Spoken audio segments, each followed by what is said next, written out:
You laugh because an elephant is restrained by a loose rope? He learned at a very young age that the rope represents terrible pain and physical and mental abuse. That's what keeps him down. In the same way, you are conditioned to stay on the rope of your faith.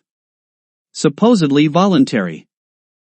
Maybe not because you were physically abused, but because your mind was indoctrinated from the day you were born.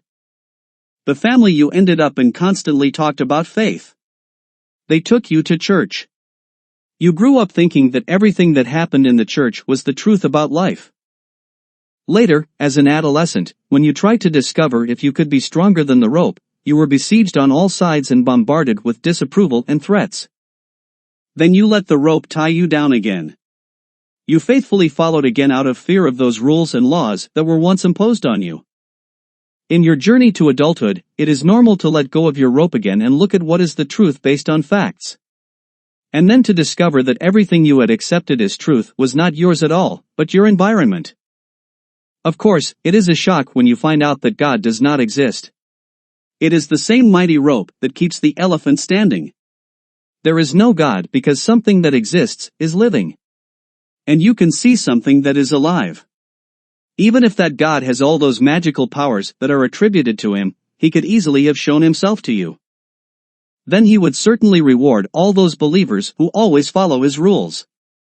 Then the difference in the lives of unbelievers compared to the believers would be clearly visible. The groups that wage war in his name, kill people, steal, lie, and cheat, shouldn't he at least show that he doesn't accept that? And what about all those so-called priests who in his name impose all sorts of things on you under the yoke of fear and meanwhile abuse your children? The next time you laugh at an elephant for being stupid enough to be restrained by a loose rope, think of yourself. You also remain so connected to the church. For fear of pain. Just like the elephant. And who is stupid then? We Vishnuists celebrate life every day, while the believers go to church, mosque, temple, or synagogue and celebrate death uselessly and hope to live after death. Thus says the teachings of Vishnu.